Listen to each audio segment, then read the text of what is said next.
We've been discussing our sex addiction and what it is and what's it all about, and we've touched on a whole lot of issues so far. And I hope that at this point, you've taken it upon yourself to do your step one, and that is to admit that your life has become unmanageable. And you are ready to take step two, as you've been reading this book with me, that you realize that you're insane and you need a new way of thinking. And you're about to take your step three, and that's to surrender your will and your life to the care of God. This is part 3 of the series.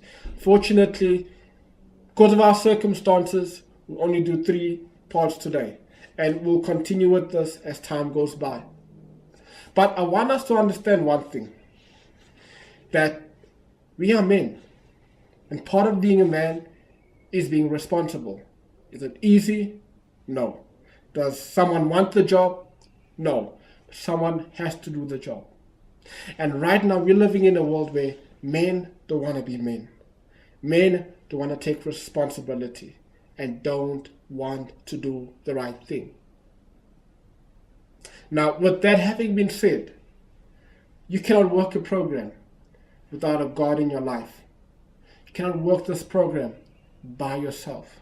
Like they say in the rooms, your best thinking got you into the situation that you're in. Self-will and willpower and self-knowledge and all these things is not what will help you with your program. Because I've realized something about myself and about my life. That in and of myself, left to myself, I will destroy myself. That's why I had to do a step 3. And I do a step 3 every day. And step 3 is that I surrender my life and my will over to the care of God as I understand Him. And I continue doing step 6 and ask Him to remove my shortcomings. And I ask Him to remove all my character defects. Then do my step 7 and ask Him to remove my shortcomings. Ask Him to help me to be generous, to help me to be kind, to help me to stop acting out, to help me to stop lusting, to help me to stop fantasizing, to help me to stop being selfish, to help me to stop being dishonest, and help me to find a new way of living.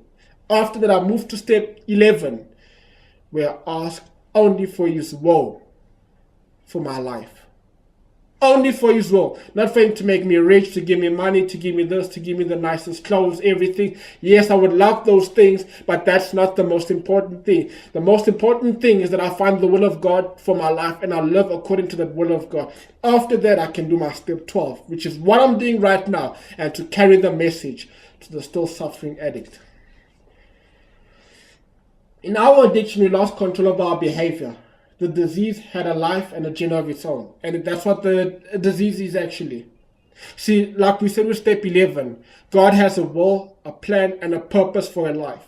When He created you with a purpose, with a plan for you to fulfill something. And your addiction, every single day, second, minute, and hour, it's trying its best to remove you from the will of God for your life. To destroy you before you can ever get it together. To remove you. It has an agenda of its own. And its agenda is simple. To try destroy you. To make you perish. And remove you from the will of God before you can ever get it together. This is the hard fact to accept. We may think that we acted out only when we wanted to. But if we look closely at our experience, we see that we couldn't maintain control of our behaviors. And that's the truth. I couldn't control my behaviors. Until today, to be honest with you, I've changed my new number. I have a new number now. And one of the blessings that I have over having a new number is that I was able to delete and get rid of all the goals that were on my phone. All the contact list, even if they were religious, pious goals, even if there were spiritual goals, it was still unhealthy for me to talk to them. Because I'll tell you what really happened with all of them. The only reason why I spoke to them is because I wanted to check their pictures on WhatsApp, to click and see how beautiful they look. That's the only reason why I did it, and that's the truth about myself. And that's why I had to delete Facebook, because I did not have Facebook to just chat to my friends or catch up. One of the reasons why I had Facebook is to check the photo status of the girls and to browse and to see how beautiful they are. And that is part of my acting out behaviors. That's part of my fantasies. But if we look closely at our experience, we see that we couldn't maintain control of our behaviors. For example, many of us thought we could act out for a while, then go back to our lives, which you cannot do. If you try to live a double life, it will not work. Like they always say, one good rabbi says it like this: you cannot have one leg in San Francisco and another leg in Israel, in Jerusalem. Make sure you make a choice. It's either in San Francisco with both your legs, or if you want, you have both your legs in Jerusalem, in Israel. What's he trying to say?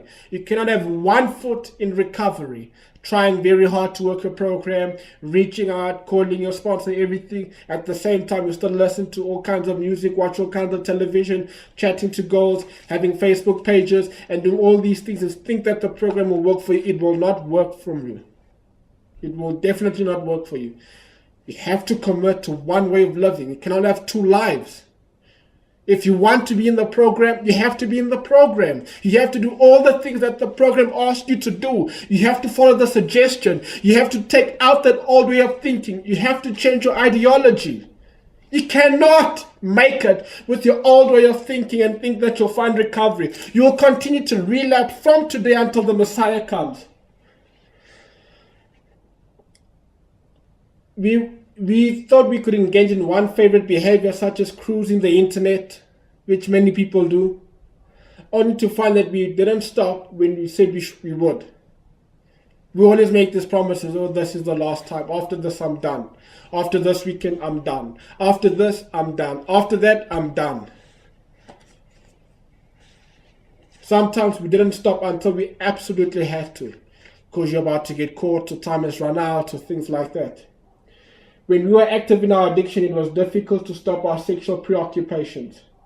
They intruded into our thoughts, especially when we were under pressure. That's one of the things that I had to learn. I was unable to cope with pressure and stress and conflicts and disagreements and quarrels and politics wherever there was in life. Therefore, whenever I was facing a situation like that, first of all, I felt helpless and I felt that I could not defend myself. And the first reaction that I would have in situations like this was to want to act out, because I wanted to escape. Well, my time has run out, my phone battery is full, and thank you.